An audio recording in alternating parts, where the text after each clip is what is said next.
Muy buenas tardes a todas y a todos. Sean bienvenidos al módulo 5, cuyo tema se abordará criterios interpretativos nacionales en materia disciplinaria. El día de hoy tenemos el honor de contar con la participación del maestro Julián Alfonso Olivas Ugalde, magistrado de la Sala Superior del Tribunal Federal de Justicia Administrativa, de quien me permitiré leer su semblanza curricular. Es abogado egresado de la Escuela Libre de Derecho y cuenta con especialización en finanzas públicas y un diplomado en políticas públicas por el Instituto Nacional de Administración Pública. Realizó la maestría en anticorrupción y sistema de justicia penal y recibió el doctorado honoris causa por la Universidad de Estudios de Posgrado en Derecho y la Unipol. Ha desarrollado una amplia trayectoria en la Administración Pública Federal en áreas de control, fiscalización, responsabilidades y función pública, desempeñándose, entre otros cargos, como encargado del despacho de la Secretaría de la Función Pública y subsecretario de Responsabilidades Administrativas y Contrataciones Públicas, titular del órgano interno de control en la Comisión Nacional Bancaria y de Valores, titular de la Unidad de Asuntos Jurídicos en la Auditoría Superior de la Federación, así como director general de Seguros y los Valores en la Secretaría de Hacienda y Crédito Público. Actualmente se desempeña como magistrado en el Tribunal Federal de Justicia Administrativa. En el ámbito académico, ha sido docente durante 44 años en la Escuela Libre de Derecho y ha impartido conferencias y cursos, particularmente en temas de responsabilidades y rendición de cuentas. Bienvenido, le cedo el uso de la voz. Muchas gracias. Pues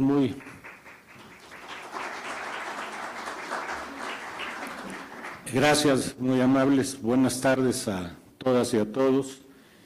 Me han pedido que comente con ustedes pues dos temas básicos, esenciales. Por un lado, ciertos precedentes que se pueden presentar en los órganos jurisdiccionales respecto a la materia de responsabilidades administrativas y, por otro lado, todo lo referente a estándares internacionales y criterios aplicables en materia disciplinaria en el ámbito judicial.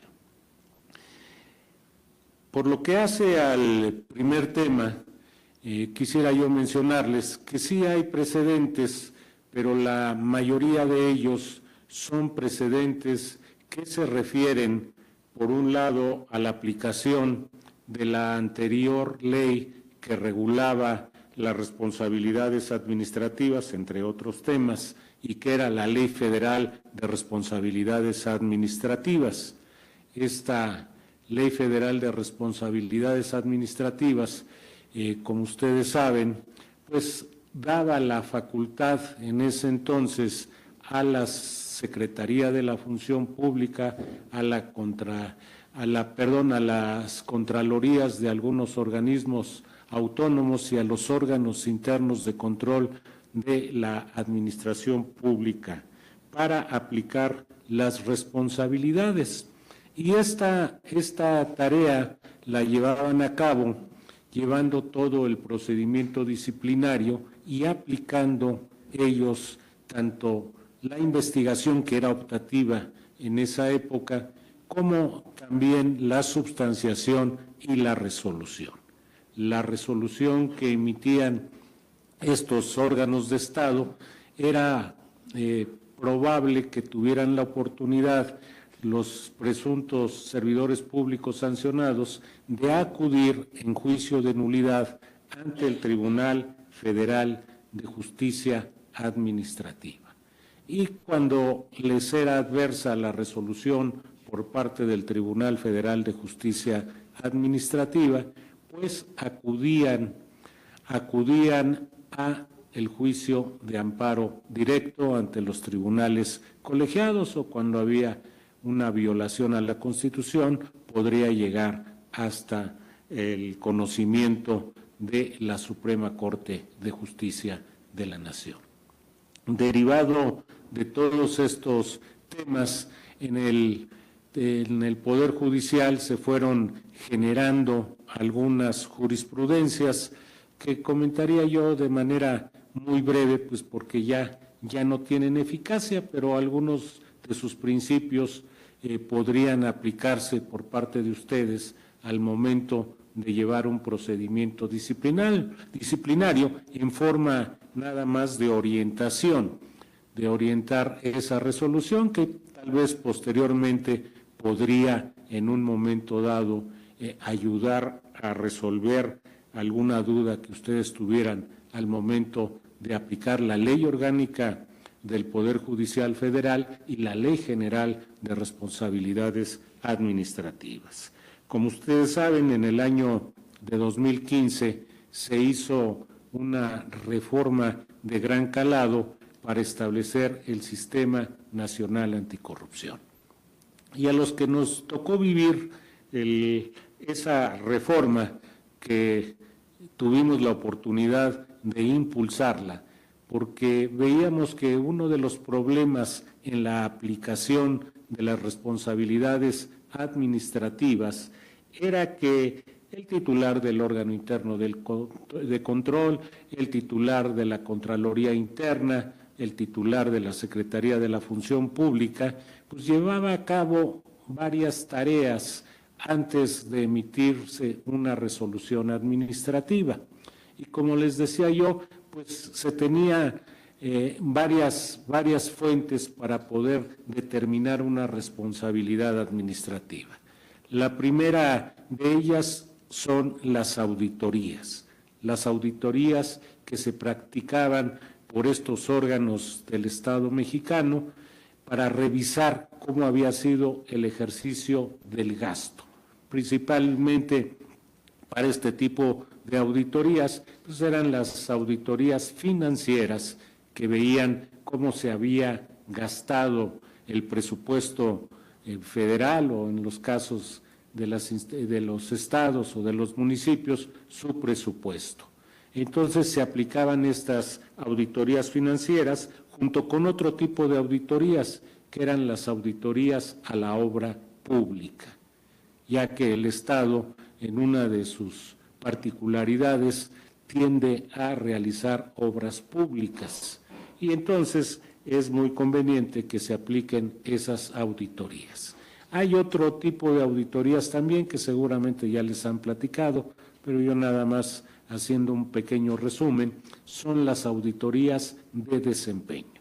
La auditoría de desempeño que viene a verificar si las políticas públicas, si los programas cumplen con los objetivos para los cuales fueron creados. Entonces, se tiene que revisar también y hacer observaciones para mejorar la gestión pública que lleva a cabo el Estado mexicano en sus 3 niveles de gobierno. Entonces, tenemos esas auditorías que cuando encuentran una desviación, sobre todo la financiera y la de obra pública, cuando encuentran alguna irregularidad, de ahí nace la posibilidad de aplicar un procedimiento disciplinario. La auditoría de desempeño no. La auditoría de desempeño no busca aplicar sanciones administrativas. Las auditorías de desempeño, recuerdo bien que estando yo en la Auditoría Superior de la Federación, aplicamos ciertas auditorías precisamente al Consejo de la Judicatura Federal y se hizo una consulta al Pleno de la Corte y se determinó por parte del Pleno de la Corte que no era procedente estas auditorías porque no estaban reconocidas legalmente. Las auditorías de desempeño sí tenían una gran tradición, pero no en México. Tenían una gran tradición en la auditoría de Canadá, en la auditoría de Estados Unidos, en la auditoría inglesa, donde el value for money era algo que buscaban esos entes para mejorar, como les decía yo, la gestión pública. Entonces, recuerdo que platiqué con el ministro Aguirre Anguiano y le decía, entonces, si las subimos a las disposiciones jurídicas, ¿ya nos las reconocen? Me dijo, pues sí, no va a haber de otra. Y lo logramos con los diputados y senadores en su momento y se estableció dentro de las diversas facultades que tiene la Auditoría Superior de la Federación el que se reconocieran las auditorías de desempeño, pero se estableció ahí que solamente harían recomendaciones para mejorar el desempeño y no fincar responsabilidades administrativas.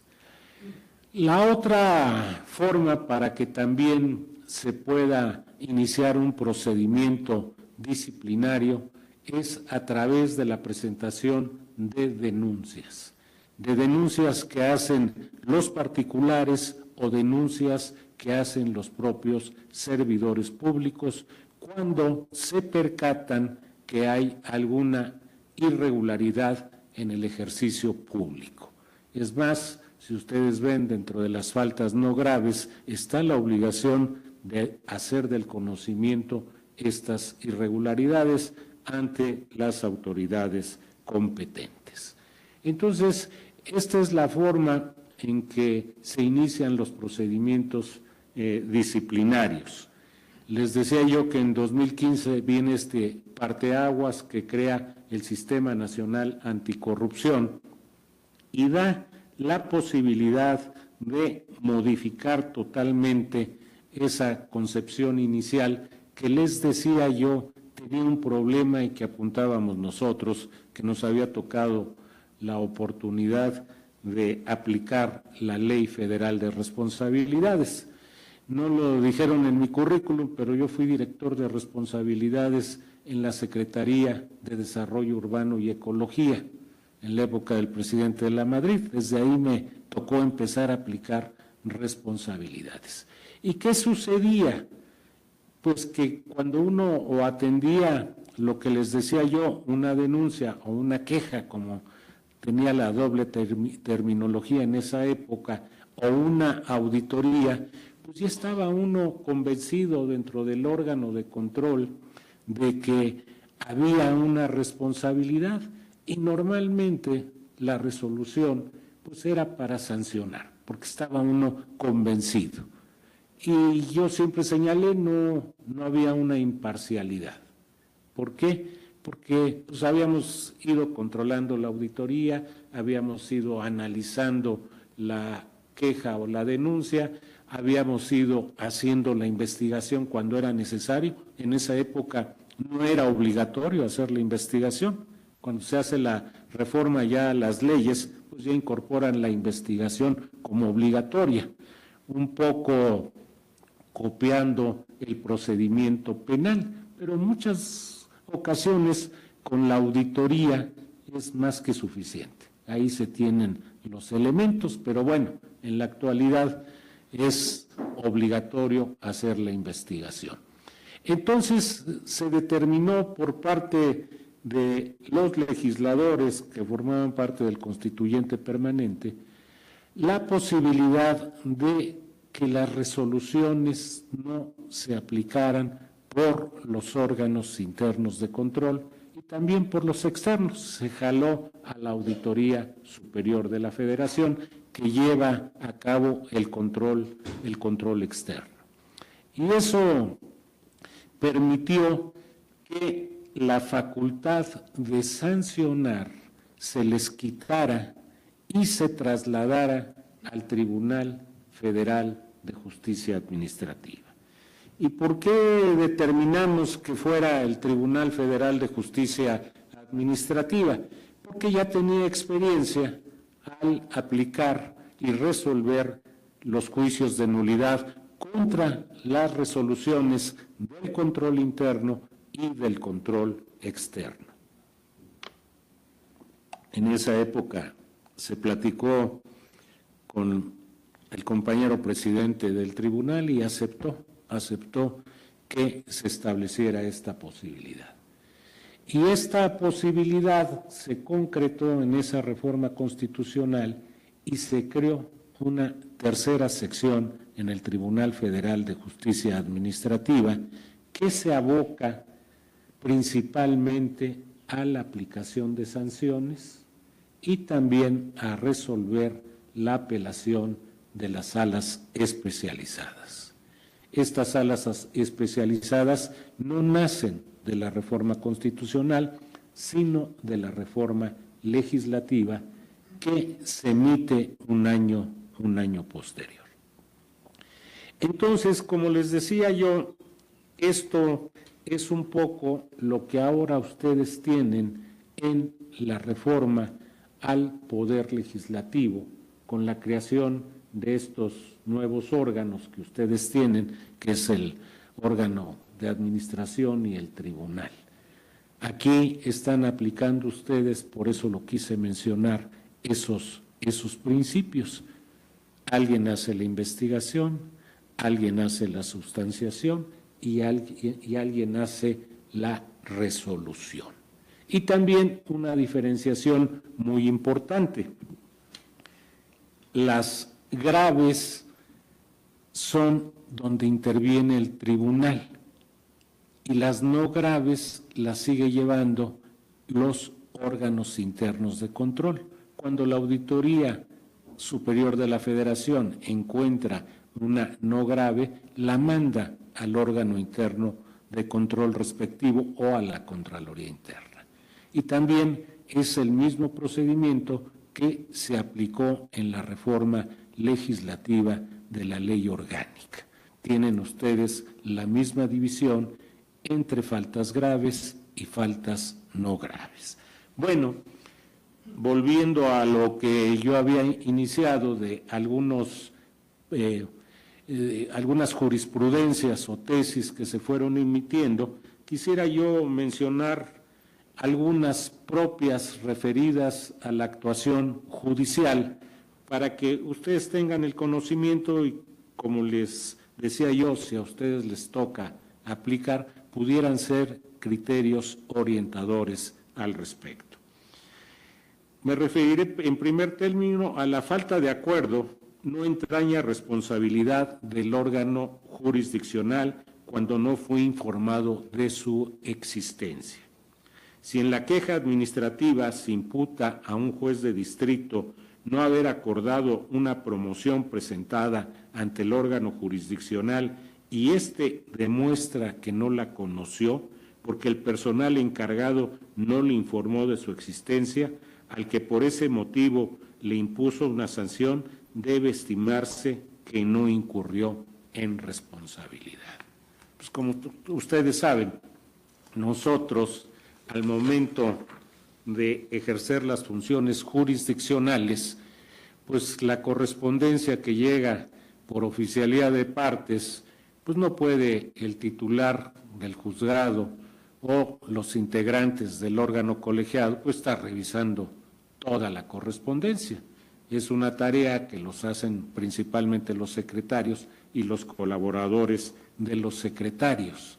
Entonces, ellos son los que van viendo todas las promociones que hacen las partes y en un momento dado, si algo no es atendido, pues no es responsabilidad del juez o del magistrado, será del secretario principalmente. Entonces, es una jurisprudencia que creo que es muy importante y relevante y que se da día a día esa relación del acuerdo de las promociones judiciales. Otra que es también muy característica que se da dentro de las oficinas públicas es una que se refiere al hostigamiento laboral, elementos que lo configuran. Y aquí es muy importante porque la frontera entre si hay hostigamiento laboral o no lo hay es muy tenue.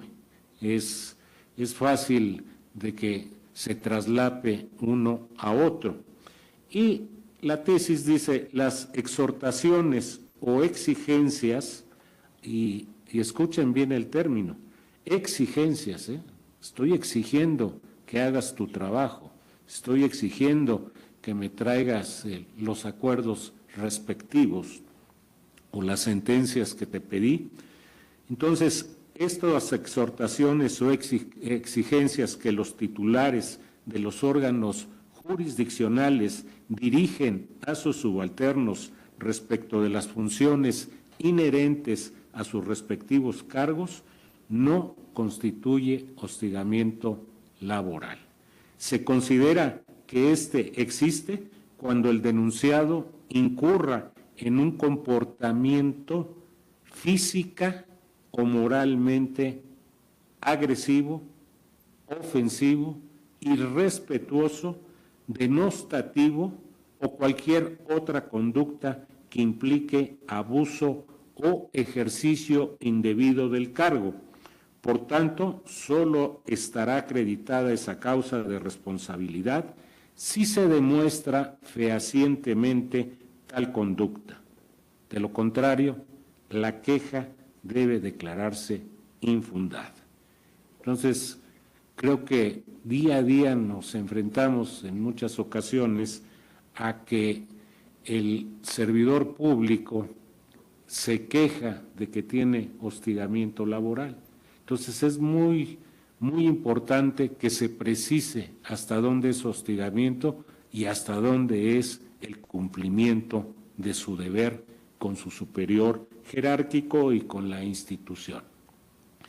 También me referiré a otra que es la dilación excesiva en la elaboración de un proyecto de sentencia.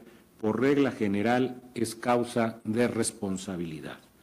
La dilación excesiva en la elaboración de un proyecto de sentencia actualiza la causa de responsabilidad prevista por la fracción 11ª del artículo 131 de la Ley Orgánica de este Poder Judicial en relación con las fracciones 1, 21 del artículo 47 de la Ley Federal de Responsabilidades de Servidores Públicos, dado que entraña una conducta omisiva que trae como consecuencia que se infrinja la garantía de celeridad en la administración de justicia prevista en el artículo 17 constitucional y por consiguiente una deficiencia en el servicio de impartición de justicia, que no puede estimarse en forma aislada ante la existencia de rezago constante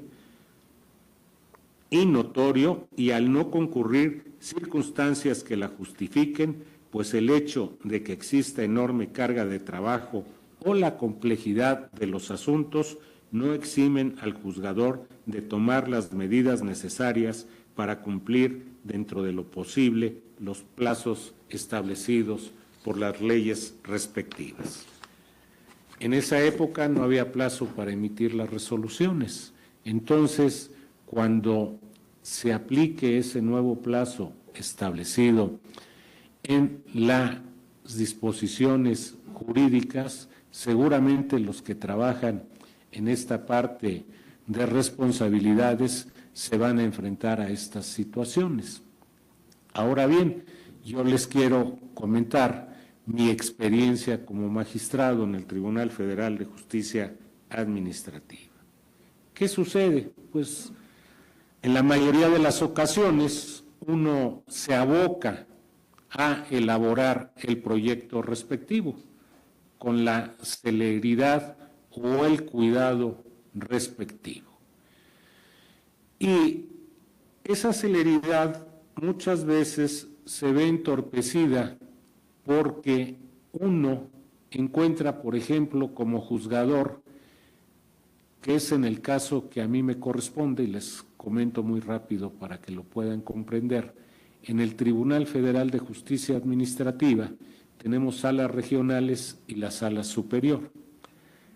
La sala superior conoce de asuntos de importancia y asuntos por montos superiores que son establecidos para su conocimiento, pero la sala superior solo resuelve, no hace la substanciación del procedimiento.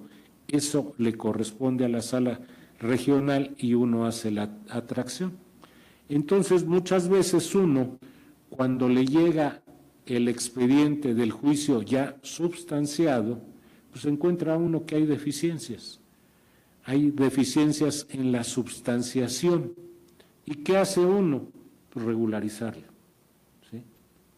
Por ejemplo, el perito no le tomaron que la presentación de la ratificación del dictamen correspondiente.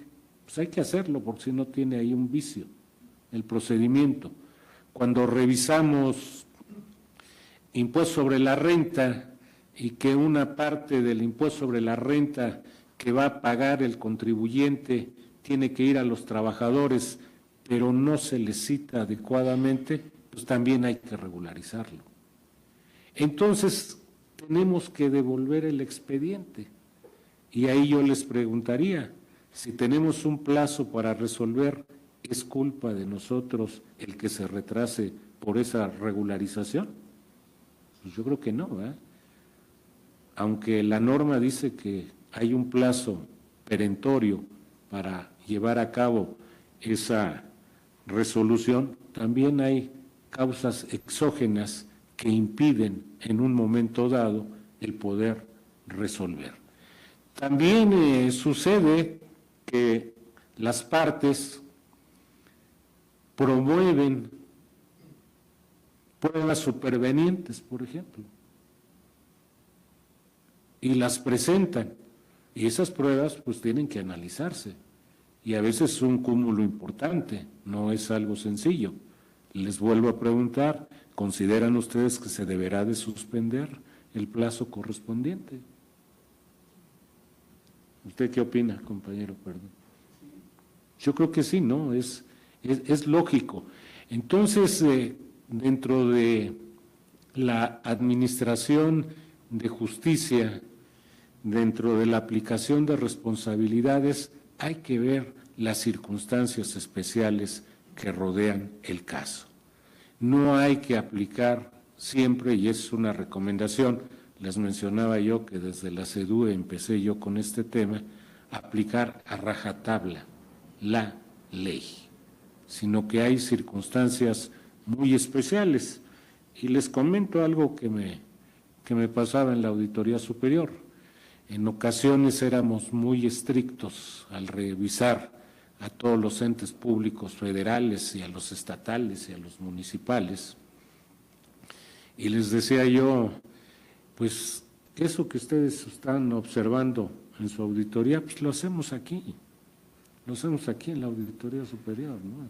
Entonces hay que ser un poco conscientes para poder en un momento dado hacer observaciones. Y también les digo otra circunstancia que es muy importante. Cuando uno aplica nada más responsabilidades es muy estricto, pero cuando uno ha tenido la oportunidad de estar del lado administrativo, o en este caso del lado jurisdiccional, y luego estar en el órgano interno de control, tiene uno una visión muy distinta. No es que sea uno más flexible, sino que es uno más razonable para aplicar estas disposiciones. También quisiera yo señalarles que les hablaba yo de la tercera sección del Tribunal Federal de Justicia Administrativa. Empezó a laborar con retrasos porque no se nombraba a sus integrantes. Tampoco se nombró nunca las 5 salas especializadas que la legislación estableció. Y esto provocó que se dilatara su operación y se nos empezara a acumular en el tribunal muchos expedientes que venían del órgano interno de control, de los órganos internos de control y de la Auditoría Superior de la Federación. Es más, se llegó a pensar hasta regresarlos. Pero finalmente se tomó una decisión de habilitar algunas de las salas regionales como competente en materia de responsabilidades administrativas y se empezó a desalojar. Al día de hoy hay dos salas ya auxiliares en esta materia. Esto provocó un retraso de que pues, no hay tesis jurisprudenciales. Se hizo una, pero para la mala suerte de la tesis, el colegiado resolvió en contra del sentido de la tesis. Y hace algunos días me enteré, porque yo no estoy en la tercera sección, yo estoy en las otras dos secciones, que ven todo lo que no es responsabilidades administrativas, todo lo administrativo. Me enteré que estaban 7 u 8 para discutirse apenas. Así que no tengo precedentes que comentarles emitidos por nuestro tribunal. Espero que ahora se empiecen a agilizar más y ya tener precedentes que también pueden servirles a ustedes como orientadores. No serán obligatorios para la función que se lleva en el órgano y en el tribunal. Entonces, esta sería la primera parte que me pidieron comentarles, y la otra es lo que ven ustedes ya en la pantalla, que son estos estándares internacionales, que tenemos dos en el mundo. El primero de ellos son los principios básicos de Naciones Unidas sobre la independencia judicial.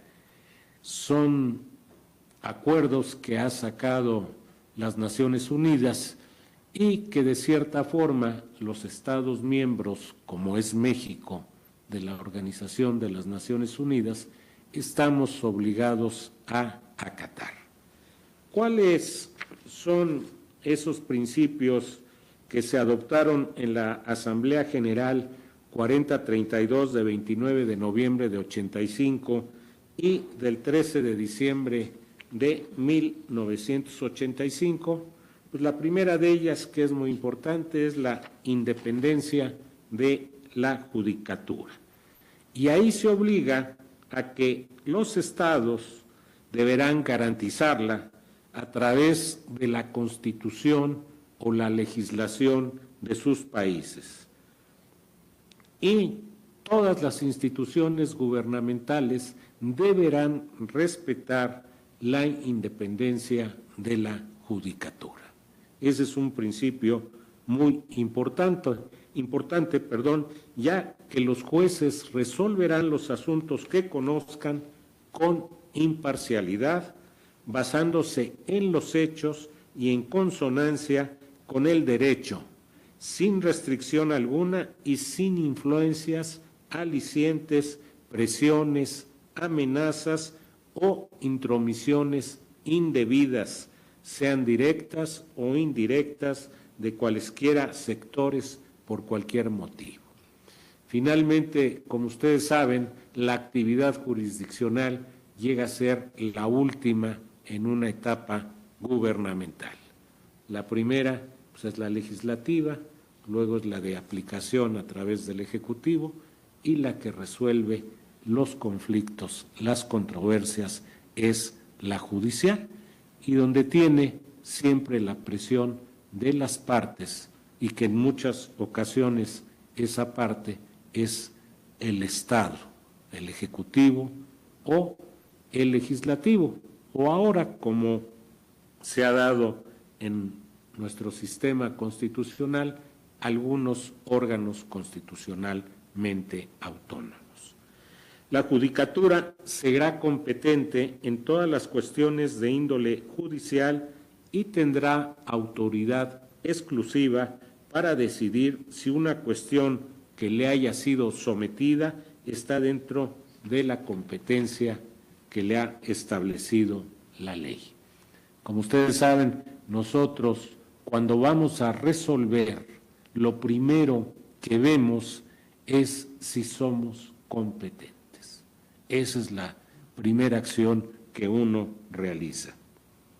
También se establece que no se efectuarán intromisiones indebidas o injustificadas en el proceso judicial, ni se someterán a revisión las decisiones judiciales de los tribunales.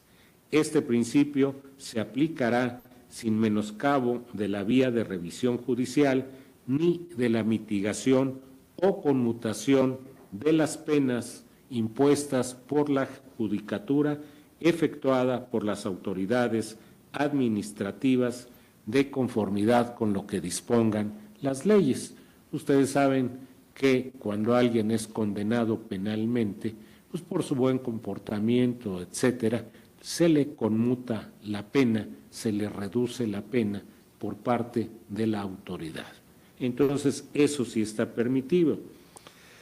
Toda persona también tendrá derecho a ser juzgada por los tribunales de justicia ordinarios con arreglo a procedimientos legales establecidos y no se crearán tribunales que no apliquen normas procesales debidamente establecidas para sustituir la jurisdicción que corresponda normalmente a los tribunales ordinarios. Es lo que ustedes y yo conocemos como los tribunales especiales.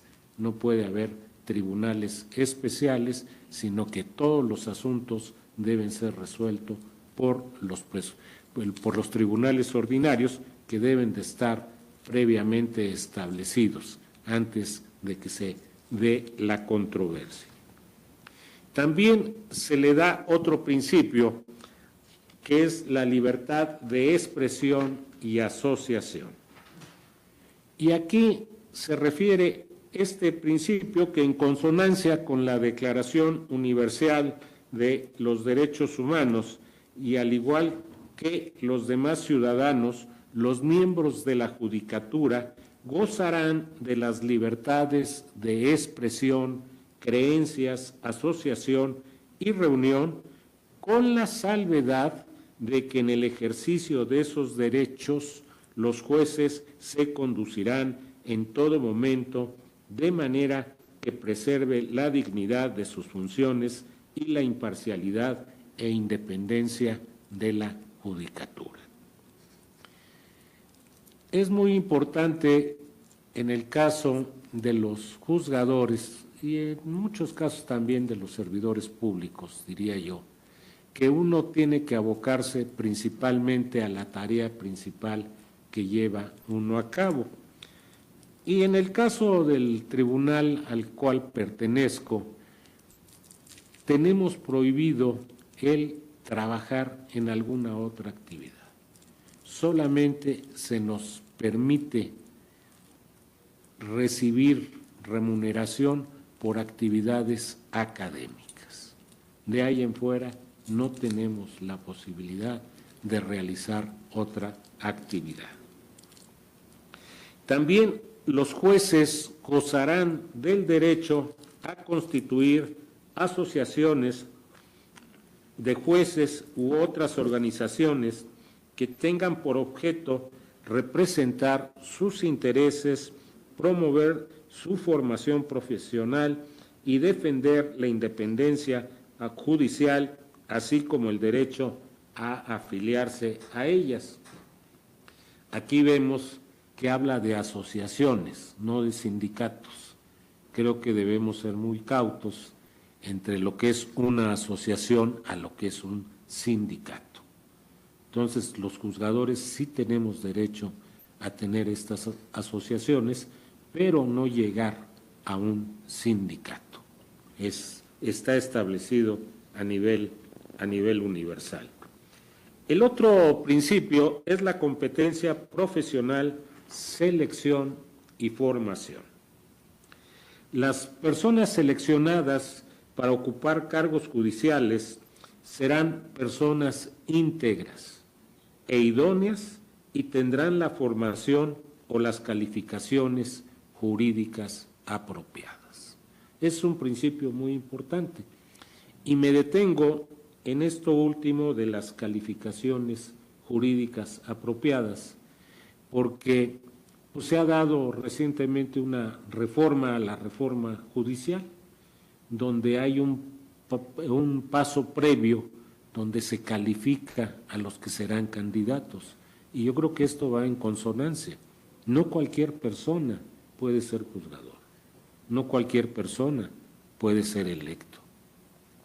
En la propia administración pública hay perfiles de puesto. O sea, no cualquiera debe de ocupar un puesto, debe tener un perfil. Y si en la administración pública se da eso, con mayor razón en las actividades jurisdiccionales. Todo método utilizado para la selección del personal judicial garantizará que éste no sea nombrado por motivos indebidos. En la selección de los jueces no se hará discriminación alguna por motivo de raza, color, sexo, religión, opinión política o de otra índole, origen nacional o social, posición económica, nacimiento o condición. El requisito de que los postulantes a los cargos judiciales sean nacionales del país de que se trata no se considerará discriminatorio. Entonces, si una disposición jurídica en nuestro país señala que nada más los nacionales, no es discriminatorio. Se considera que necesariamente los mexicanos tenemos que acceder a esos puestos. Como hay muchos puestos, no solo en el Poder Judicial, sino en la administración pública, donde se nos pide que seamos solo mexicanos. Se llegó a extremos que, por ejemplo, en el caso del presidente de la República, si ustedes recuerdan, en una primera parte de la Constitución del 17, se exigía que fueran mexicanos de nacimiento, hijos de padres de mexicanos por nacimiento. Era una doble restricción, pero con el tiempo se eliminó esa doble restricción y así pudieron llegar a la presidencia personas como Vicente Fox, que era hijo de españoles, y eso le permitió esa reforma decían en esa época del 82 para el 82, el artículo 82 constitucional para la elección de 1982. También la ley garantizará la permanencia en el cargo de los jueces por los periodos establecidos, su independencia y su seguridad, así como una remuneración, pensiones y condiciones de servicio y de jubilación adecuadas. Otro tema muy importante es que se debe de garantizar la inamovilidad de los jueces, tanto de los nombrados mediante decisión administrativa como de los elegidos, hasta que cumplan la edad para la jubilación forzosa o expire el periodo para el que hayan sido nombrados o elegidos cuando existan normas al respecto. Entonces, se les debe de respetar si fueron electos por un periodo determinado. Y aprovecho este principio para comentarles algo que está viviendo nuestro tribunal. En la reforma constitucional que les hacía yo mención del Sistema Nacional Anticorrupción, se estableció en la Carta Magna que los magistrados de sala superior durarían en su encargo 15 años y que los de sala regional 10 años. Cuando al año siguiente viene la legislación secundaria, aparece que cuando cumplan 75 años los magistrados de sala superior deben de abandonar el cargo. ¿Qué opinan ustedes al respecto? Quisiera escucharlos para no ser tan monótona mi exposición. ¿Alguien que quiera opinar, compañero? Ya que no se anima.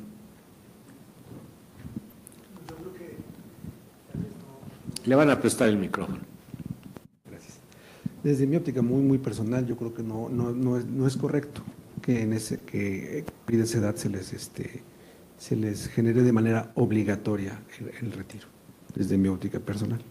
Sí. Bueno, muchas gracias.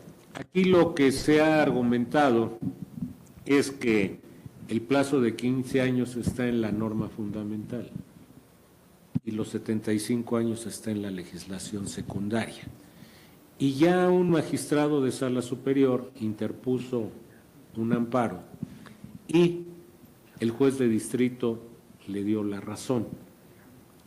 Nada más que está en revisión esa determinación del juez de distrito en la Suprema Corte de Justicia de la Nación. Entonces tendremos que ver cuál es el razonamiento final de qué debe de prevalecer, si los 75 años o el plazo de 15 años. Además, hay otro argumento que se ha utilizado, el caso de los ministros. Los ministros anteriormente se retiraban por edad. Después vino la reforma constitucional y ahora es por el periodo. Así tengan 100 años, se retiran cuando concluya su periodo. Entonces, son temas que se refieren a este principio de la inamovilidad. También se refiere al sistema de ascensos de los jueces. Cuando exista, se basará en factores objetivos, especialmente en la capacidad profesional, la integridad y la experiencia. Actualmente, pues ya no tenemos ese sistema. Ahora es la elección. El otro principio también es el secreto profesional y la inmunidad. En este aspecto, los jueces estarán obligados por el secreto profesional con respecto a sus deliberaciones y a la información confidencial que hayan obtenido en el desempeño de sus funciones, a menos que se trate de audiencias públicas y no se le exigirá que testifiquen sobre tales asuntos. Aquí es muy importante porque uno, cuando resuelve una controversia, pues las partes, para lograr ganar un juicio, aportan a veces información confidencial, información reservada, y uno está obligado a guardar esa secrecía. Entonces, este es un principio muy importante, porque además de la obligación de guardar esa secrecía, todavía es peor que uno utilice en su beneficio esa información y pueda obtener hasta un beneficio de carácter económico. También, sin perjuicio de cualquier procedimiento disciplinario o derecho de apelación, ni del derecho a recibir indemnización del Estado de acuerdo con la legislación nacional, los jueces gozarán de inmunidad personal con respecto a las acciones civiles por daños y perjuicios derivados de acciones u omisiones indebidas cometidas en el ejercicio de sus funciones judiciales. Situación que resulta muy lógica, ya que en un procedimiento, como les decía yo, pues hay dos partes, y cuando uno resuelve, pues una queda inconforme, una queda molesta, ¿sí? Le está uno causando en muchas ocasiones un perjuicio personal o patrimonial, y entonces por eso no hay responsabilidad patrimonial en este principio hacia los miembros de la judicatura. En el Tribunal Federal de Justicia Administrativa, nosotros llevamos precisamente la aplicación de la Ley de Responsabilidad Patrimonial de los Servidores Públicos. Y ahí sí hay responsabilidad patrimonial. Y nos toca resolver asuntos muy interesantes. En muchas ocasiones, por ejemplo, el Ministerio Público decomisa durante la integración de la carpeta un bien determinado, y la Fiscalía ahora, antes la Procuraduría, no tiene el cuidado de mantener ese bien, y por ejemplo, cuando resulta que no tuvo responsabilidad penal esa persona y le dice, pues aquí está tu bien, oye, sí, pero está todo deteriorado, no le pusiste vigilancia, entraron gentes y saquearon mi inmueble, y mi inmueble estaba en perfectas condiciones de servicio, y además yo lo rentaba, recibía yo una renta por parte de un particular. Entonces nosotros analizamos esos casos y llegamos a condenar a la Procuraduría o a la Fiscalía para que resarza a ese particular del daño patrimonial. Es muy distinto en los juzgadores, pero sí quería dejarles esa precisión. Otro principio son las medidas disciplinarias, suspensión y separación del cargo. Aquí, toda acusación o queja formulada contra un juez por su actuación judicial y profesional se tramitará con prontitud e imparcialidad con arreglo al procedimiento pertinente. El juez tendrá derecho a ser oído imparcialmente. En esta etapa inicial, el examen de la cuestión será confidencial a menos que el juez solicite lo contrario. Esto se refiere mucho a la actividad que está llevando ya estos dos órganos del Poder Judicial. Es muy importante que se le dé oportunidad al juez a ser oídos, a tener la oportunidad de defenderse. También hay otra disposición en este principio, que los jueces solo podrán ser suspendidos o separados de sus cargos por incapacidad o comportamiento que los inhabilite para seguir desempeñando sus funciones. La Ley General de Responsabilidades, por ejemplo, establece suspender a un servidor público cuando puede obstaculizar la investigación. Y me refiero al caso que mencionábamos muy al principio, de que haya una acusación de acoso laboral. Si el señor ahí está, pues va a ser muy difícil poder hacer la investigación adecuada y se le suspende de sus funciones, no de sus remuneraciones totales. Hay que dar ahí una jurisprudencia, el mínimo de sobrevivencia se les tiene que dar para que no se vean afectados. Si no resultan responsables, se les tendrá que complementar la parte que dejaron de percibir.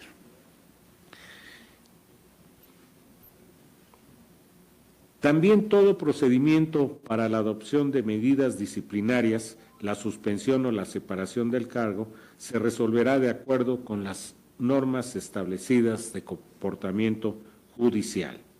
Las decisiones que se adopten en los procedimientos disciplinarios estarán sujetos a una revisión independiente. Lo que yo les decía, nosotros no éramos imparciales cuando investigábamos, cuando substanciábamos y cuando resolvíamos. Ahora ya no tenemos ese problema.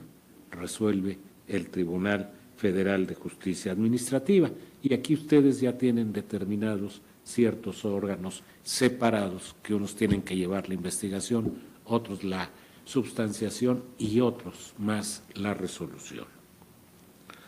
Las decisiones podrá no aplicarse este principio, a las decisiones del Tribunal Supremo y a las del órgano legislativo en los procedimientos de recusación o similares.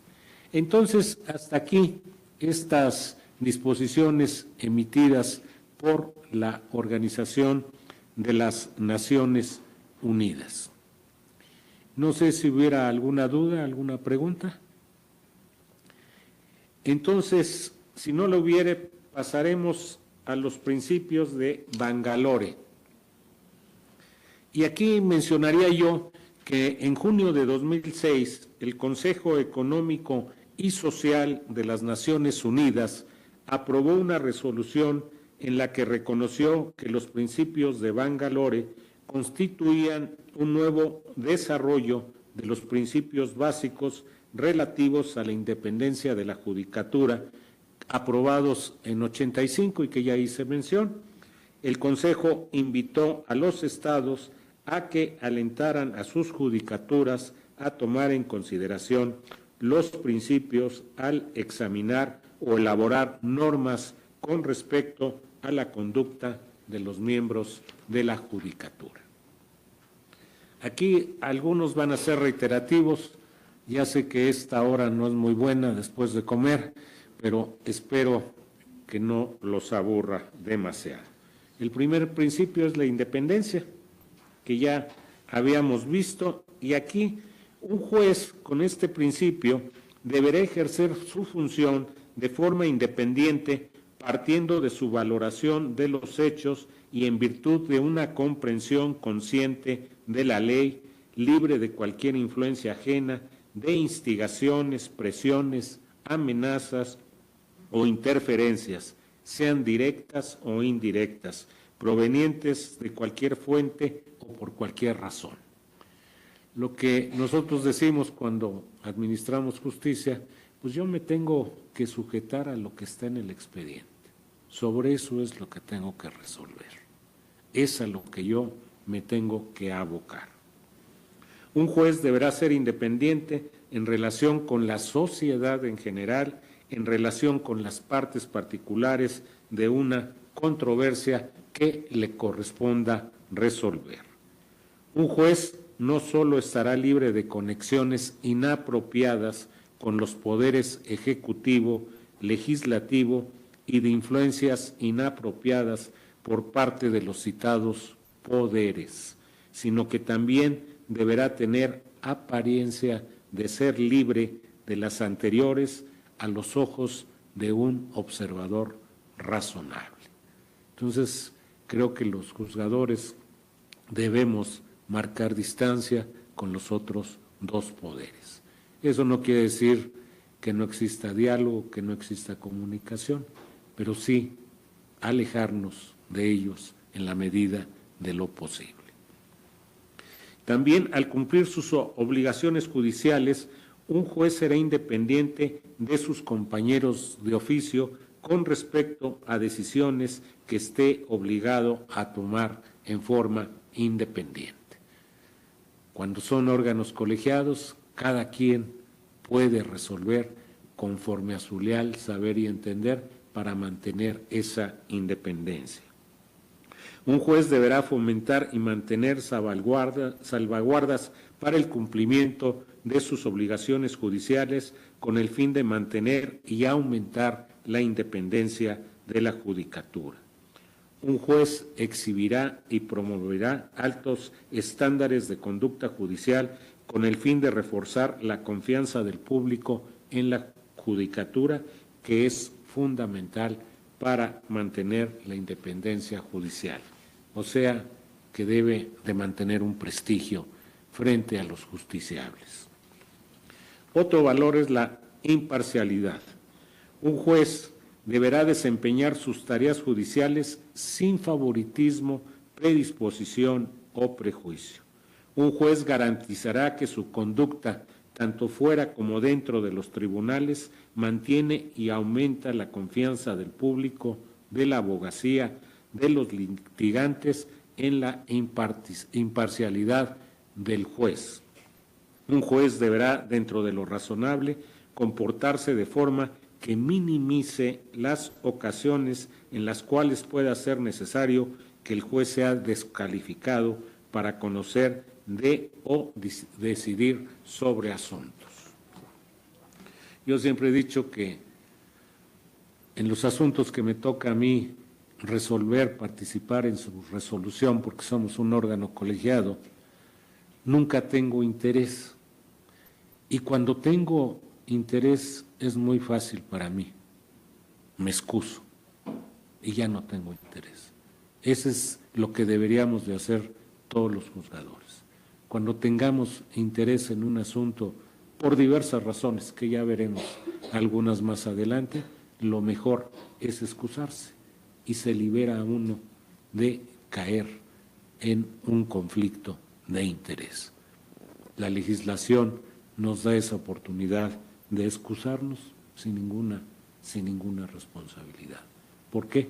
Porque está motivada por alguna razón personal o de otra índole. Un juez se descalificará de participar en cualquier proceso en el que no pueda decidir el asunto en cuestión de forma imparcial o en el que pueda parecer a un observador razonable que el juez es incapaz de decidir el asunto imparcialmente. Los citados procesos incluirán sin ánimo de exhaustividad, situaciones en las que el juez realmente tenga predisposición o prejuicios para con una parte o posea conocimientos personales sobre los hechos probatorios controvertidos relativos al proceso.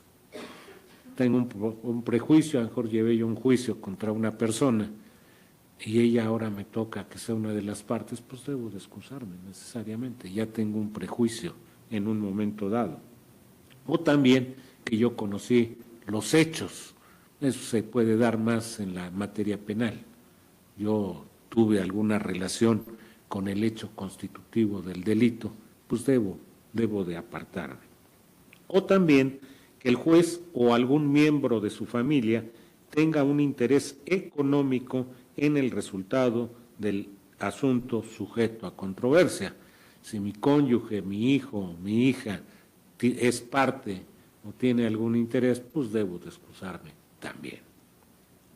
Lo anterior, teniendo en cuenta que no será necesaria la descalificación de un juez si no puede constituirse otro tribunal para conocer del caso o cuando por circunstancias urgentes la no participación del juez puede producir una denegación de justicia grave. Aquí, cuando uno se excusa y dentro del tribunal jurisdiccional hay la posibilidad de que pueda alguien suplirlo a uno por ministerio de ley, pues es muy fácil, ¿no? Y no entorpece uno mucho la actividad jurisdiccional. En el caso de la administración pública es igual. Si yo tengo algún interés personal para llevar a cabo, por ejemplo, el otorgamiento de una autorización, de una licencia, de una concesión, yo lo informo a mi superior jerárquico y el superior jerárquico lo puede resolver o encargarlo a otro si tenemos el mismo nivel y la misma competencia. O también puede suceder que yo soy el único que lo puede resolver por disposición jurídica y entonces ahí el superior jurídico supervisa mi comportamiento para que yo no incurra en responsabilidad. Pero sí tengo que excusarme y notificarle por escrito. Otro tema muy importante es el principio de integridad. Aquí un juez deberá asegurarse de que su conducta está por encima de cualquier reproche a los ojos de un observador razonable. El comportamiento y la conducta de un juez deberán reafirmar la confianza del público en la integridad de la judicatura. No solo debe impartirse justicia, también ha de verse cómo se imparte. Pues esa es la imagen que debe tener un juzgador, no solo dentro del juzgado, sino también en su comportamiento día a día. Debe de tener una imagen, como lo dice este principio, de integridad hacia los demás. También el principio de corrección. Aquí un juez evitará la incorrección y la apariencia de incorrección en todas sus actividades, como objeto de un constante escrutinio público. Un juez deberá aceptar restricciones personales que puedan ser consideradas una carga para los ciudadanos ordinarios y lo deberá hacer libremente y de forma voluntaria. Particularmente, un juez se comportará de forma consecuente con la dignidad de las funciones jurisdiccionales, que era ya lo que les apuntaba yo. Y también un juez no participará en la resolución de un caso en el que un miembro de su familia represente a un litigante o esté asociado, o también evitará que utilice su residencia un miembro de la abogacía para recibir clientes u otros miembros de la abogacía. También un juez deberá informarse sobre sus intereses personales y fiduciarios, así como los financieros, y hará esfuerzos razonables para informarse sobre los intereses financieros de los miembros de su familia. O sea, que no diga, pues yo no lo sabía, ¿no? deberá de tratar de estar informado. También un juez no permitirá que su familia, sus relaciones sociales o de otro tipo influyan incorrectamente en la conducta judicial del juez y en su criterio como juez. Un juez no utilizará o prestará el prestigio de las funciones que realiza para ayudar intereses privados. O sea, no debe de apoyar a alguien en otro juzgado para que le ayuden a algún compadre, a algún amigo o algún familiar. Un juez tampoco dará ni permitirá a otros que den la impresión de que nadie está en situación de influir en el juez de forma incorrecta cuando desempeña sus obligaciones judiciales.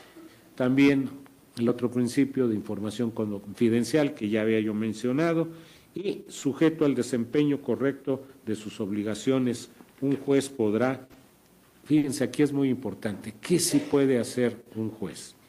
Dar conferencias, enseñar y participar en actividades relacionadas con la ley, el sistema legal, la administración de justicia y asuntos conexos. Ahí sí lo reconoce este principio y es lo que estoy haciendo el día de hoy, precisamente con ustedes. Esto no afecta mi función jurisdiccional. También aparecer en una audiencia pública de un cuerpo oficial encargado de asuntos relacionados con la ley, el sistema legal, la administración de justicia o asuntos conexos. Cuando haya, por ejemplo, una audiencia pública en el Senado para una reforma legal o en la Cámara de Diputados, pues sí puedo yo participar y dar mis puntos de vista qué se puede reformar en el tribunal al cual pertenezco. ¿Por qué? Porque es muy valioso que yo aporte lo que he visto, la experiencia que tengo. También servir como miembro de cualquier cuerpo oficial o de otras comisiones, comités o cuerpos asesores, si tal condición de miembro no es inconsecuente con la imparcialidad percibida y con la neutralidad política de un juez.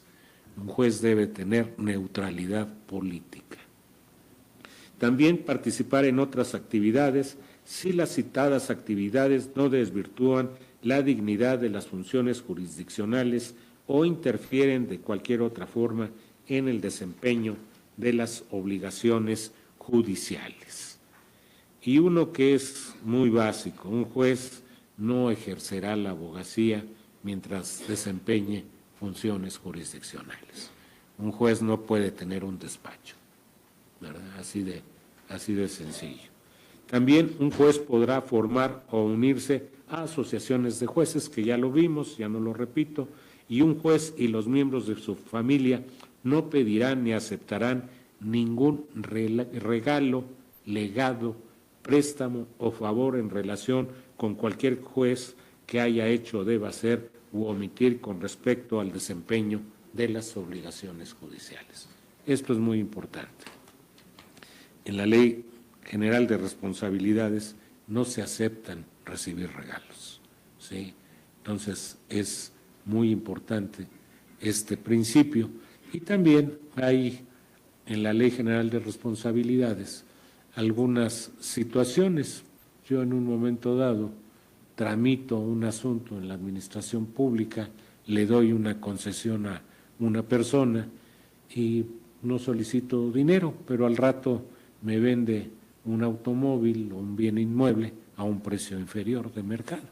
Entonces ahí estoy obteniendo un beneficio. Y no solo yo, sino también alguien que tenga una relación familiar con los límites que establece la ley para los de afinidad y genérico para los consanguíneos.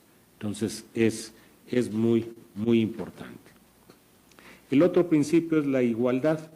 Un juez se esforzará para ser consciente de y para entender la diversidad de la sociedad y las diferencias provenientes de varias fuentes, incluidas, sin ánimo de exhaustividad, la raza, el color, el sexo, la religión, el origen nacional, la casta, las minusvalías, la edad, el estado civil, la orientación sexual, el nivel social y económica y otras causas similares.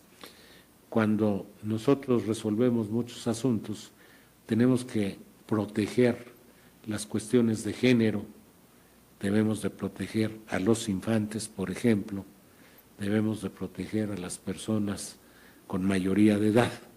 Tenemos la obligación y hay protocolos para hacerlo. Entonces, hay que revisar si los administradores de justicia aplican esos principios en beneficio de los judiciables. Durante el desempeño de sus obligaciones, un juez no manifestará predisposición o prejuicios hacia ninguna persona o grupos. También cumplirá sus obligaciones con la apropiada consideración para todas las personas, por ejemplo, las partes, los testigos, los abogados, el personal del tribunal y los otros jueces, sin diferenciación por ningún motivo irrelevante y sin que afecte el correcto cumplimiento de las citadas obligaciones, entre otras. Otro principio es la competencia y diligencia. Las obligaciones judiciales de un juez primarán sobre todas sus demás actividades. Esa es su función esencial. Un juez dedicará toda su actividad profesional a las obligaciones judiciales que no solo incluyen el desempeño de obligaciones judiciales en el tribunal y la pronunciación de resoluciones, sino también otras tareas relevantes para las funciones jurisdiccionales o las operaciones de los tribunales. Un juez desempeñará todas sus obligaciones, incluida la emisión de decisiones reservadas, de forma eficaz, justa y con una rapidez razonable.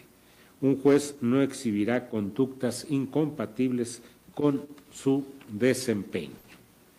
Hasta aquí los principales principios, quise acabarlos y como se me señaló, puede haber un pequeño receso para que pasemos a revisar algunas sentencias de la Corte Americana de Derechos Humanos, si les parece bien.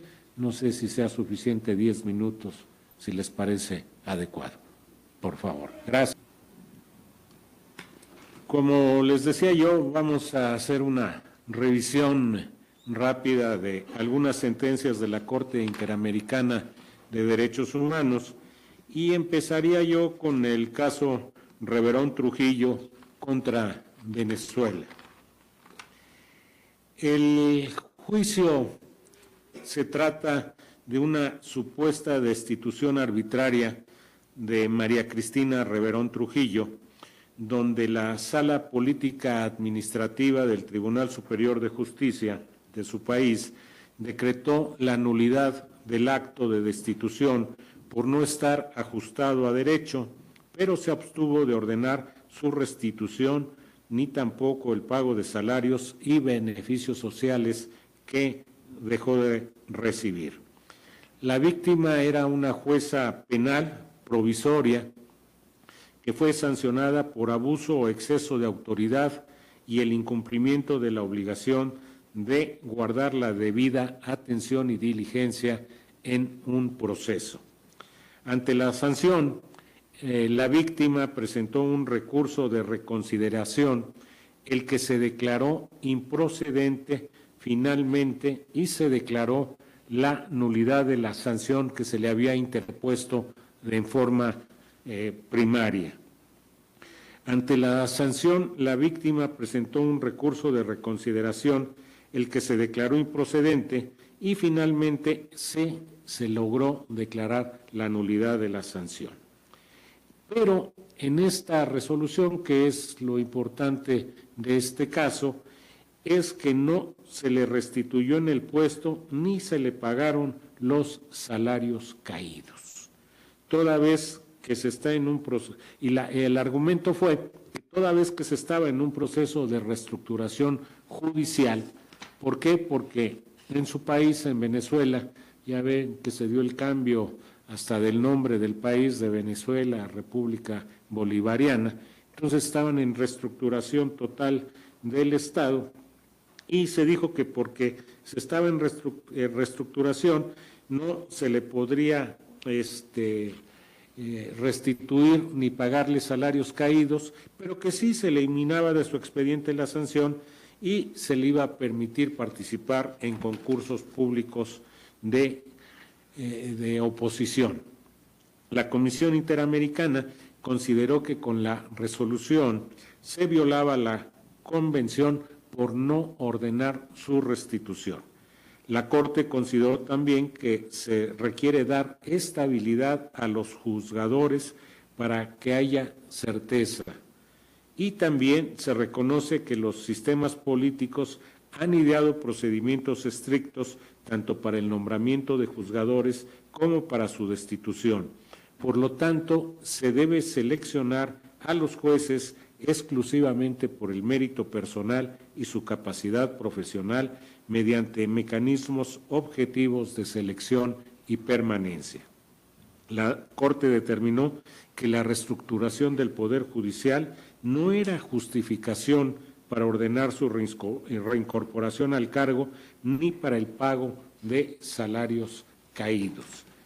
También la Comisión sostuvo que, a la luz de la independencia judicial, se debe asegurar a los juzgadores garantías de estabilidad reforzada, que ya veíamos este principio, que solo pueden ser destituidos por graves faltas disciplinarias y la estabilidad debe ser respetada por el plazo o condición establecida.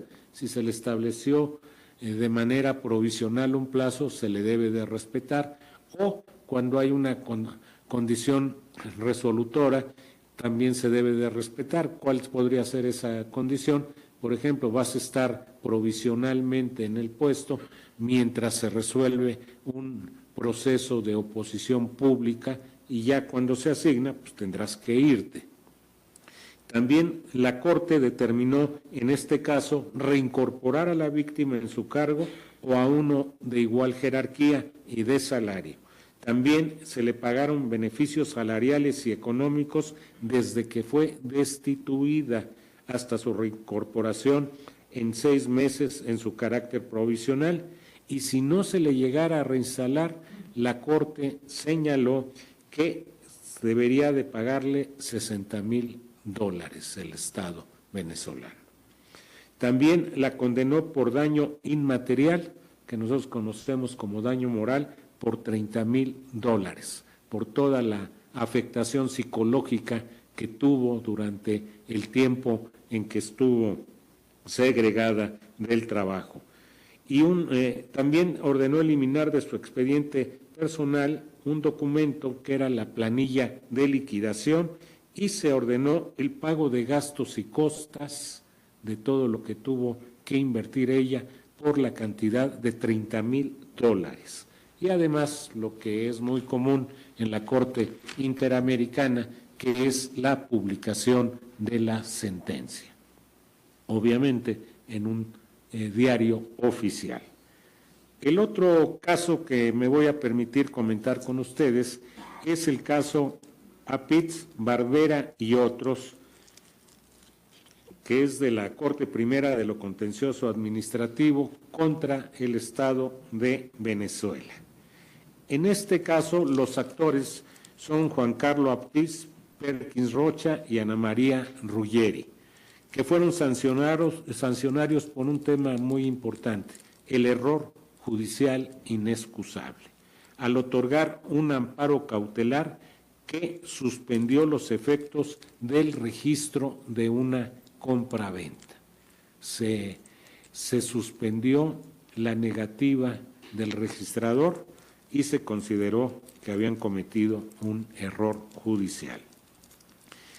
Estos juzgadores eran también provisorios, o sea, provisionales, y la Corte Interamericana consideró que el Estado estaba obligado a asegurar que estos fueran independientes y darles también cierta estabilidad y permanencia en el cargo, ya que la provisionalidad no equivale a libre remoción.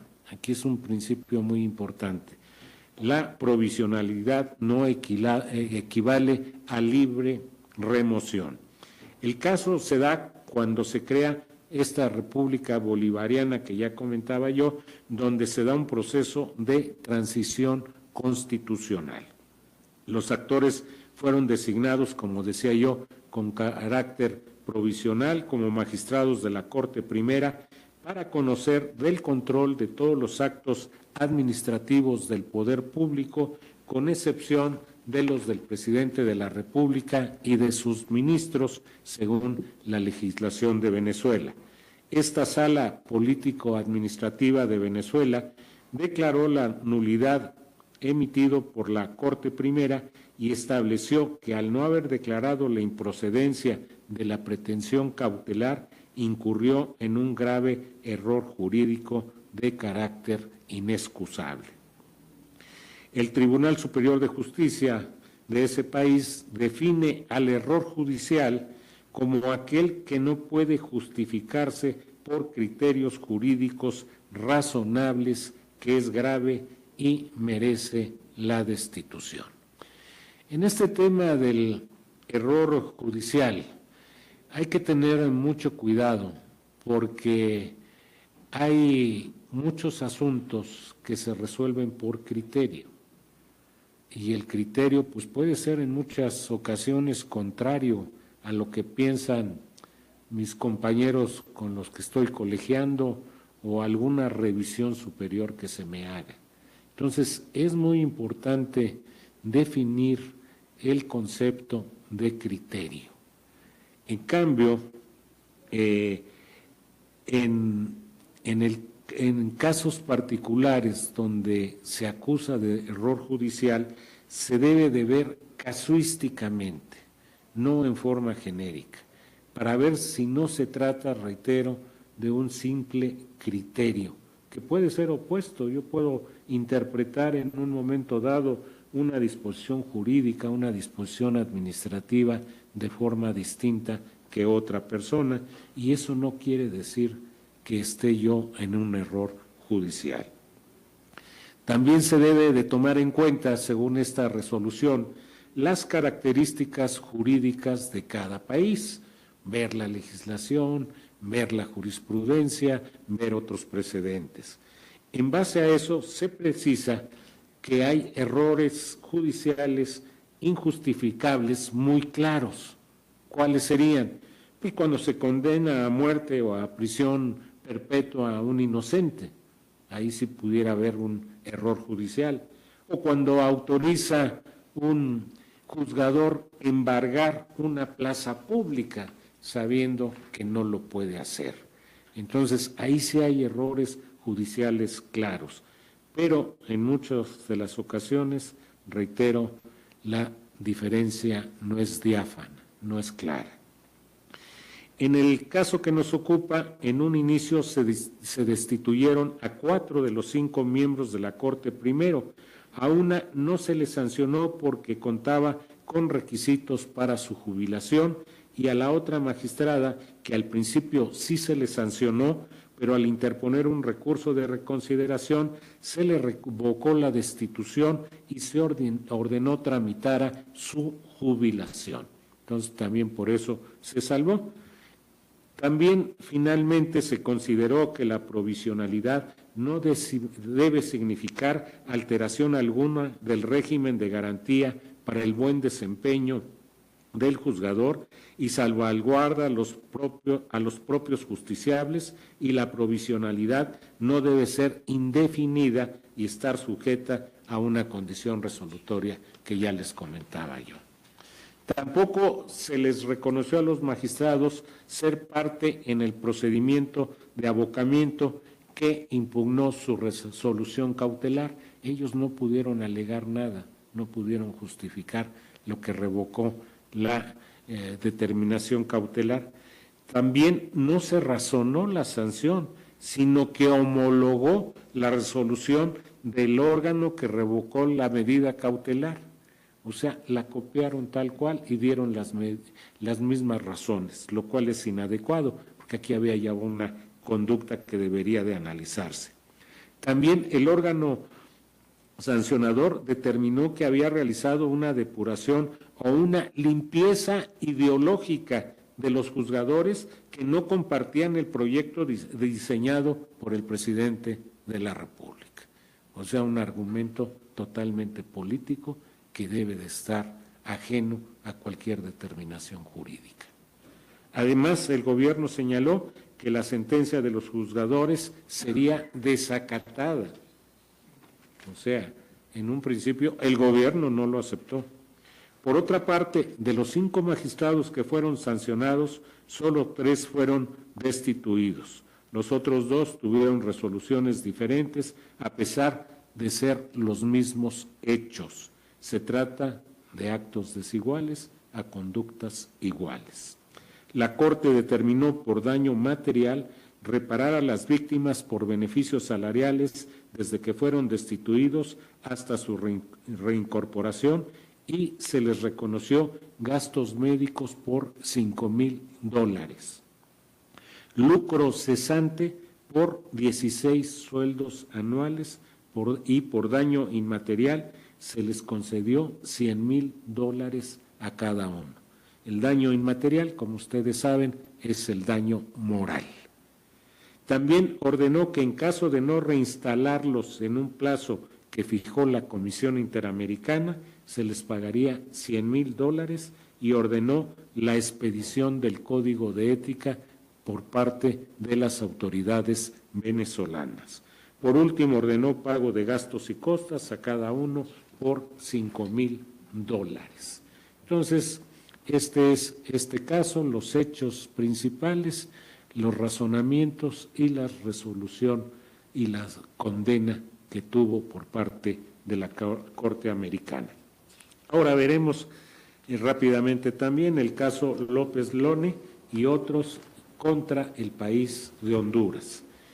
Aquí se aplicaron estos procedimientos disciplinarios a los jueces Adán Guillermo López Lone, Luis Alonso Chávez y Ramón Enrique Barrios, así como a la magistrada Tirsa del Carmen Flores. Las conductas se dan en el golpe de Estado en Honduras. Ahí nacen los hechos que se dio en el año de 2009, en el mes de junio. Los juzgadores formaban parte de la Asociación de Jueces por la Democracia. Recuerdan que dentro de los principios es aceptado que pertenezcan a organizaciones, no a sindicatos, como les decía. Y esta asociación de jueces emitieron comunicados públicos calificando la destitución del presidente Zelaya como golpe de Estado, en contra de la versión oficial de la Corte Suprema de Justicia, que ellos formaban parte del Poder Judicial, igual que esta Corte, que señaló que se trataba de una sucesión constitucional, o sea, una sucesión legal. La Corte Interamericana detectó múltiples irregularidades que afectaron el debido proceso, violando garantías judiciales, principio de legalidad, libertad de expresión, libertad de asociación, derechos políticos, protección judicial y derecho de reunión. ¿Cómo fueron estos hechos? El presidente Zelaya convocó junto con elecciones una cuarta urna para convocar a una Asamblea Nacional Constituyente que aprobara una nueva constitución política. Esta determinación del presidente Zelaya se consideró ilegal, ya que solo era posible convocar para consultas sobre reformas parciales y que no incluyera reforma a normas pétreas. O sea, les llaman pétreas por ser duras y porque no se pueden cambiar a través de una consulta. Y dentro de estas normas pétreas estaba el tema del periodo presidencial y su reelección, en el cual tenía interés el presidente Zelaya. ¿Qué hicieron los juzgadores? Por lo cual se les sancionó. Adán López Lone por ir a una manifestación de apoyo al presidente Zelaya, destitución. Su esposa, que era otra juzgadora, Tirsa del Carmen Flores, por ejercer una acción de amparo, interpuso un amparo a favor del presidente Zelaya y una denuncia penal en contra del Estado Mayor Conjunto de las Fuerzas Armadas. Se le sancionó finalmente por ausencia de labores. A Luis Alonso Chévez, esta persona, este juzgador, estaba en un centro comercial y observó que pasaba una manifestación, salió a observarla y fue detenido por la policía. Fue llevado a la comisaría y se le sancionó por escándalo público y por incitar a protestas contra el gobierno de facto y expresar vergüenza del Poder Judicial, y se le sancionó con la destitución. En el caso de Ramón Enrique Barrios, acudió a una invitación de la Asociación de Docentes Universitarios y el Sindicato de Trabajadores de la Universidad Autónoma de Honduras como expositor, donde censuró la actuación de la Corte Suprema de Justicia y que después fue publicado en un periódico. Por lo tanto, se le dio la sanción de destitución y no se le pagó los salarios no cubiertos por encontrarse trabajando. La Corte resolvió que actuaron no solo ejerciendo un derecho, sino aplicando el deber de defender la democracia. Aquí el razonamiento principal fue la democracia y que ellos tenían el deber de defenderla.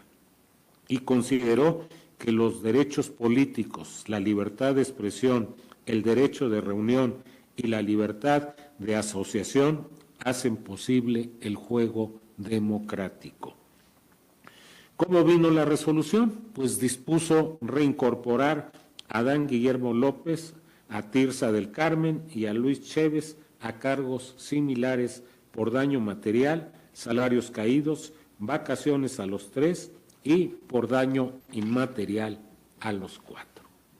Entonces, aquí es un tema muy interesante donde, a pesar de ser juzgadores, se les reconocen sus derechos de expresión, sus derechos políticos, y por eso vino la conducta.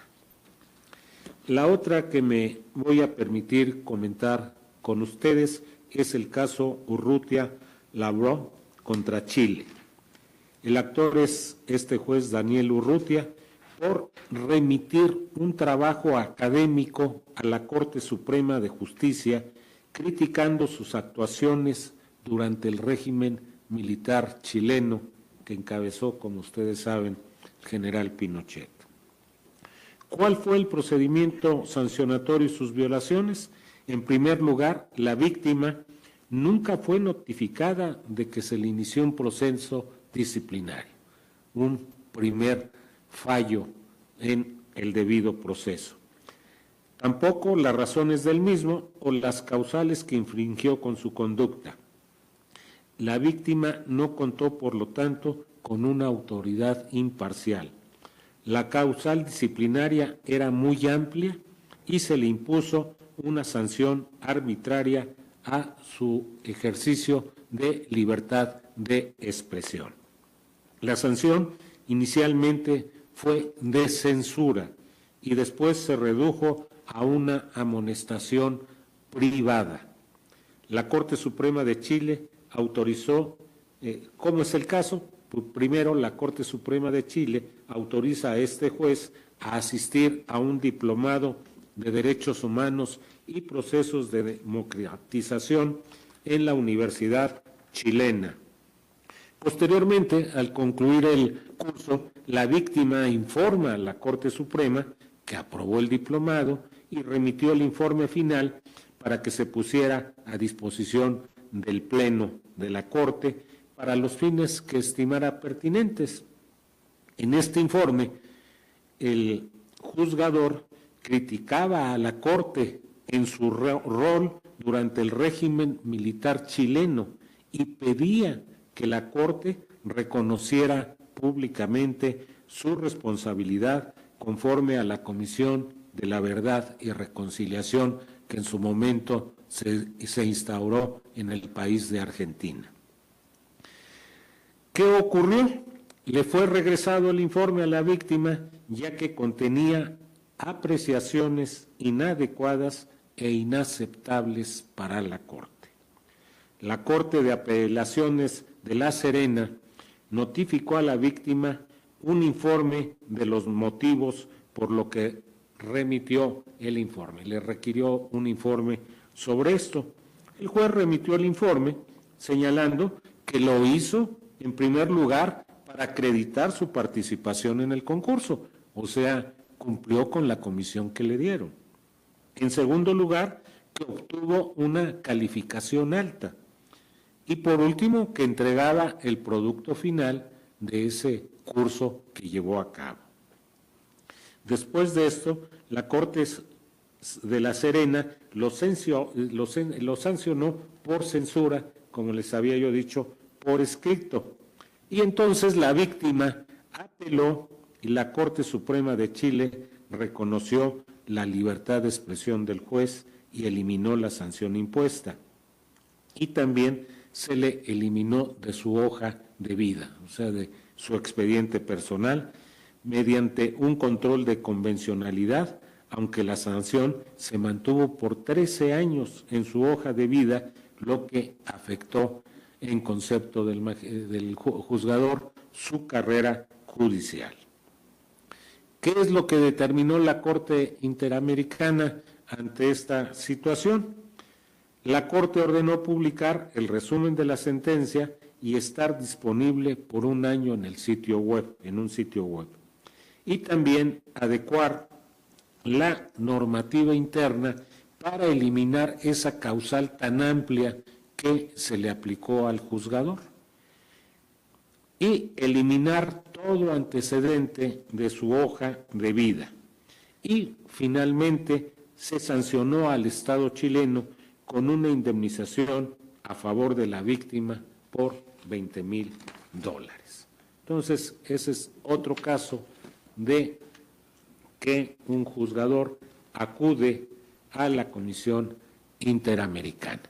Con esto concluía lo que se me solicitó dentro del programa que tiene el diplomado que ustedes están cursando. Si hubiera alguna pregunta, con mucho gusto daría respuesta. Espero no ampliarles las dudas.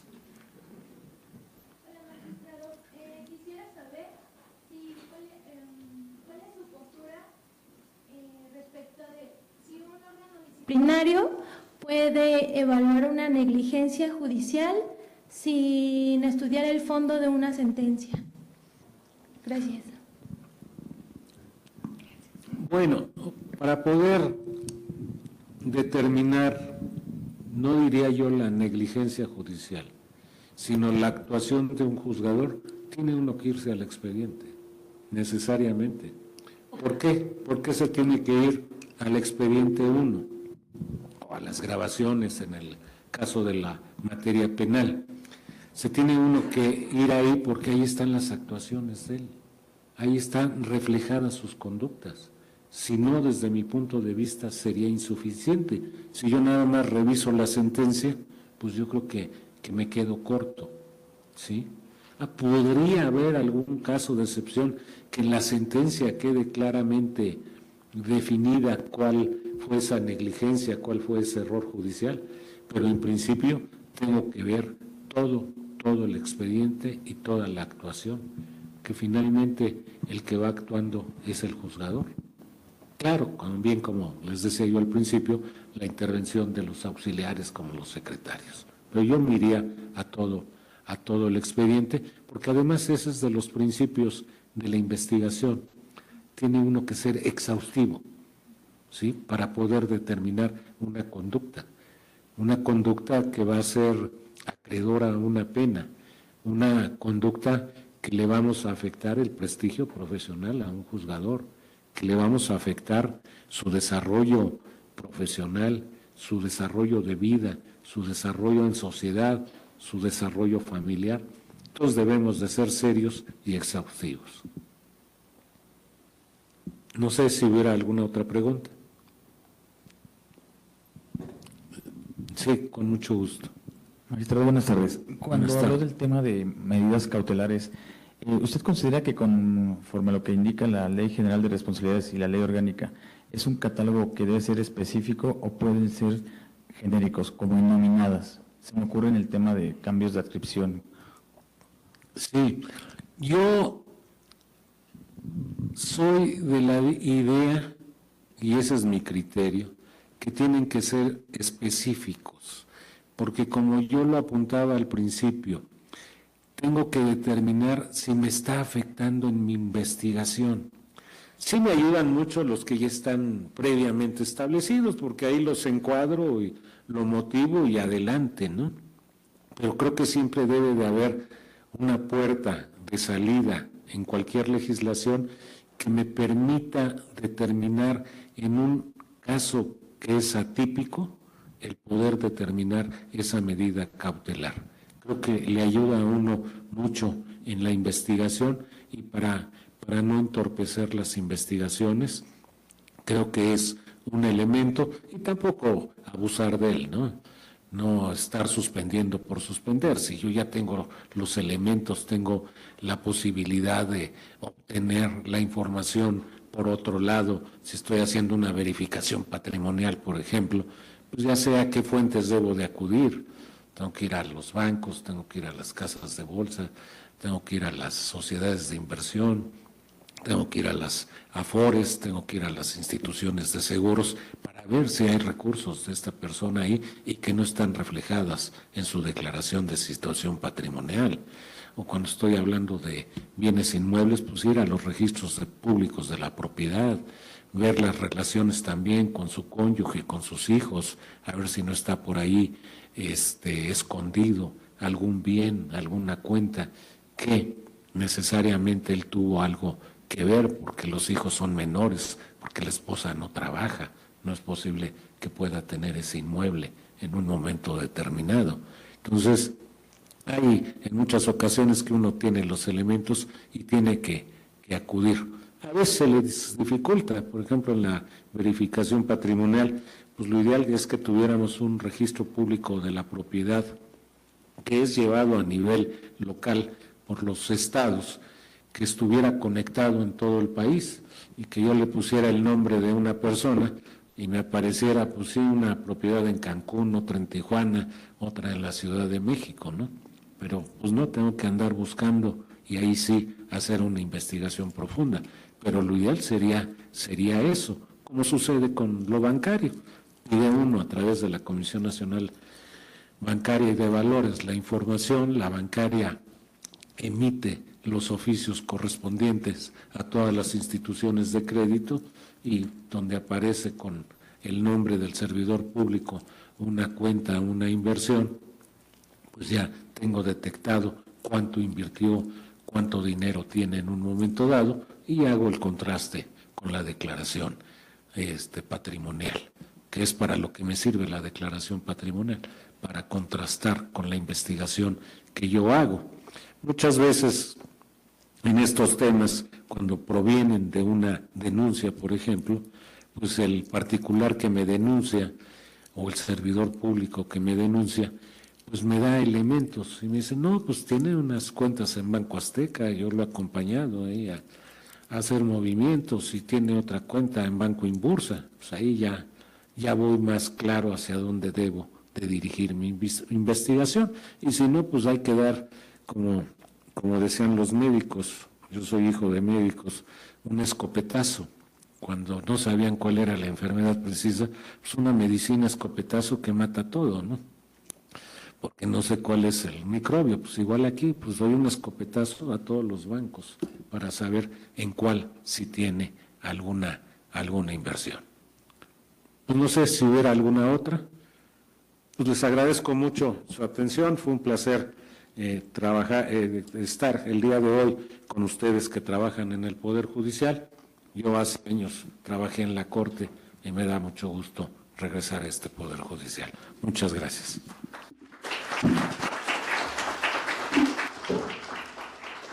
Agradecemos la participación de nuestro ponente, el magistrado Julián Alfonso Olivas Ugalde. Muchas gracias por sus conocimientos y experiencia. A nombre del magistrado Sergio Javier Molina Martínez, director general de la Escuela Nacional de Formación Judicial, hacemos entrega de su reconocimiento.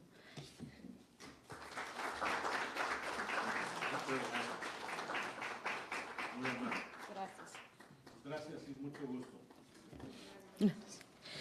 De igual manera, agradecemos a todas y a todos los presentes, así como a quienes nos acompañaron a distancia. Gracias por su participación y les recuerdo que el día 4 y 9 de junio la sesión se llevará de forma virtual. La comunicación será a través de nuestra aula virtual y a través de los correos electrónicos. Muchas gracias. Que tengan una excelente tarde.